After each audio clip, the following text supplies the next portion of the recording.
आज आम प्रमाण करवा तीनोटी परस्पर समांतर सरल रेखा को दुईटी सरल रेखा छेद करने द्वारा छेदक रेखाद्वय उपरे उत्पन्न होइथिबा अनुरूप छेदितांश मानकर दैर्घ्य समानुपाती हुअन्ति।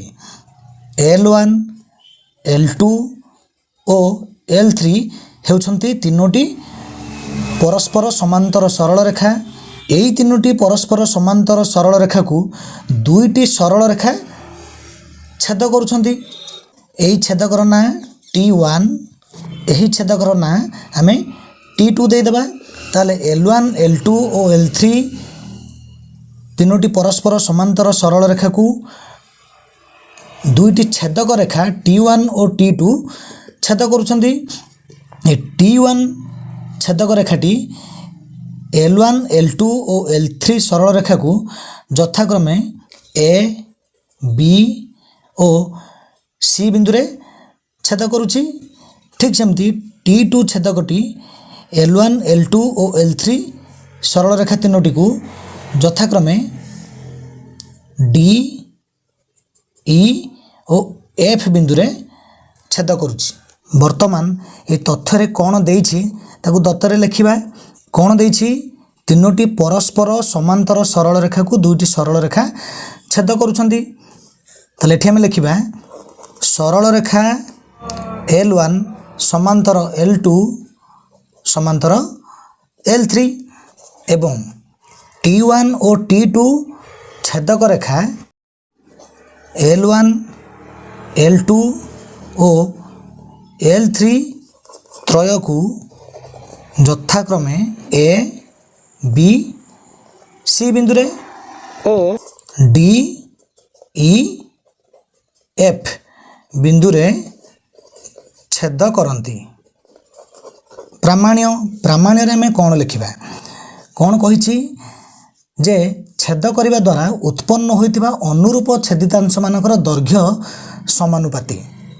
T1 रो छेदितांश होछि AB, BC एवं SC। ठीक सेमती T2 रो छेदितांश DE, EF और DF। एई AB रो अनुरूप छेदितांश होछि DE, BC रो अनुरूप छेदितांश EF, SC रो अनुरूप छेदितांश DF। ताले आमे कोन प्रमाण करिबा उत्पन्न होइतिबा अनुरूप छेदितांश मानकर दैर्घ्य समानुपाती। AB by DE समान BC by EF समान SC by DF। आमे एटा प्रमाण करिबा। तेणु प्रामाण्य रे आमे लिखिबा AB by DE समान BC by EF समान SC by DF। आमे उपपाद्य 1 रे पढ़ी थिले जे एक त्रिभुजर गोटिए बाहु सह समांतर एक सरल रेखा जदि त्रिभुजर अन्य दुई बाहु को दुईटी भिन्न बिंदु रे छेद करे तेबे उक्त सरल रेखा द्वारा सेही बाहु दुईटी समानुपात रे विभाजित होंती। तेणु जेहेतु एठी समानुपात पाठ रही आमर त्रिभुजर आवश्यकता रहुछि। तेणु आमे त्रिभुज केमिति पाइबा सेथिबे अंकन करिबा को पड़िबो। आमे कोन अंकन करिबा आमे AF रेखाखंड अंकन करिबा किंबा DC रेखाखंड मध्य अंकन गले आमे पाठ पाई परिबा। ताले वर्तमान आमे अंकन लिखिबा। AF रेखाखंड अंकन करा जाऊ। AF रेखाखंड L2 सरल रेखा को G बिंदु रे छेद करू। ताले AF रेखाखंड अंकन करा जाऊ।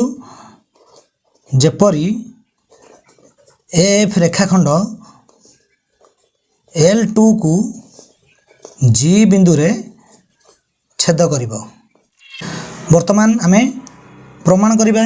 हमर प्रामाण्य रे रहिछि AB by DE समान BC by EF।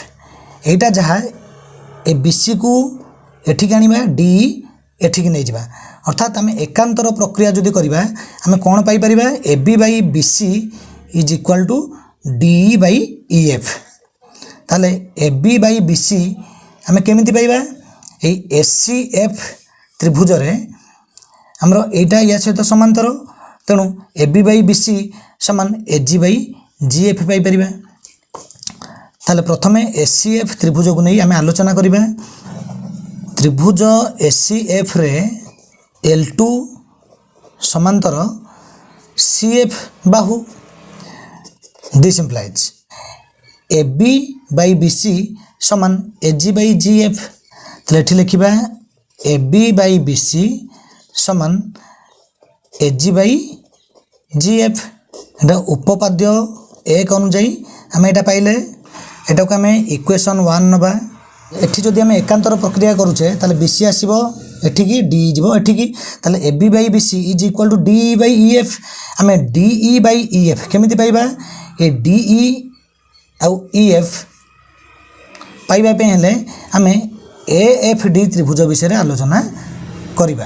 ताले पुनश्च त्रिभुज AFD रे L2 सरल रेखा समांतर AD बाहु।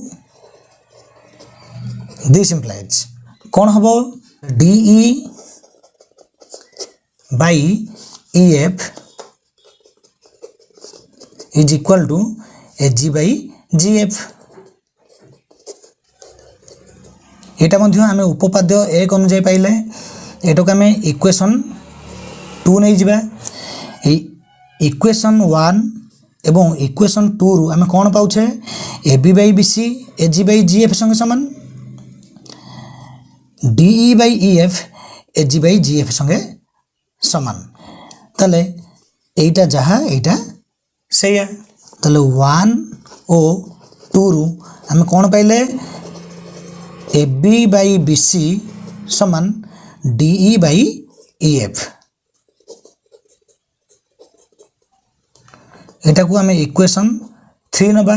एथरु आमे कोन पाइबा हमरो दरकार AB by DE is equal to BC by EF।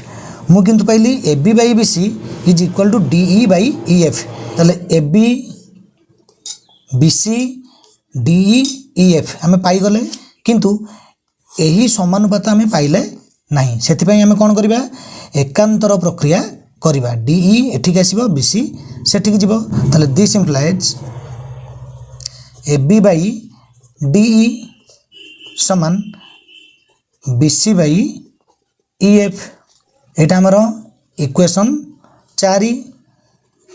एठे कोन हला एकांतर प्रक्रिया करा गला।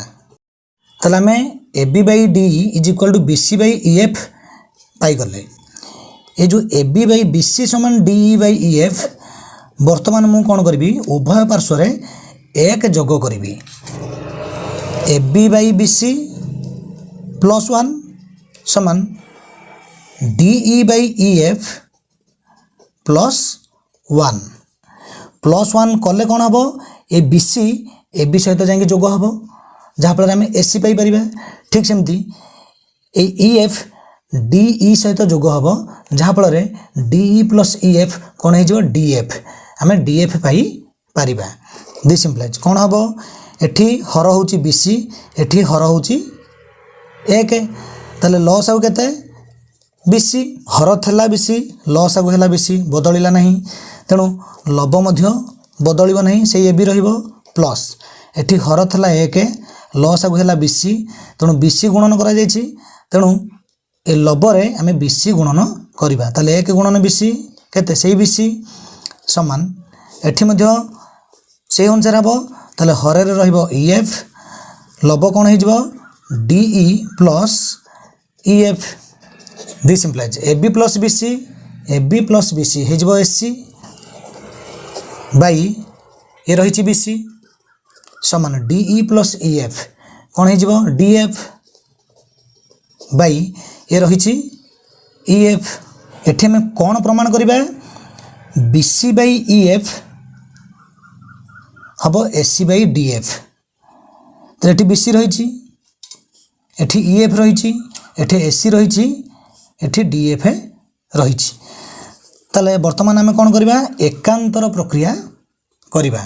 This implies SC by A DF टा एठी आसीबो ताले SC बाई DF समान ए BC जीवो एठी की BC बाई EF। एटा हला एकांतर प्रक्रिया।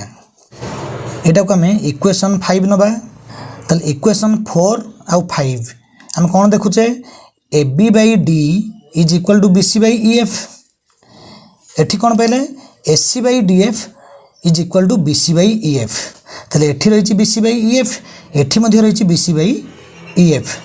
ताले A B by D is equal to B C by E F is equal to A C by D F.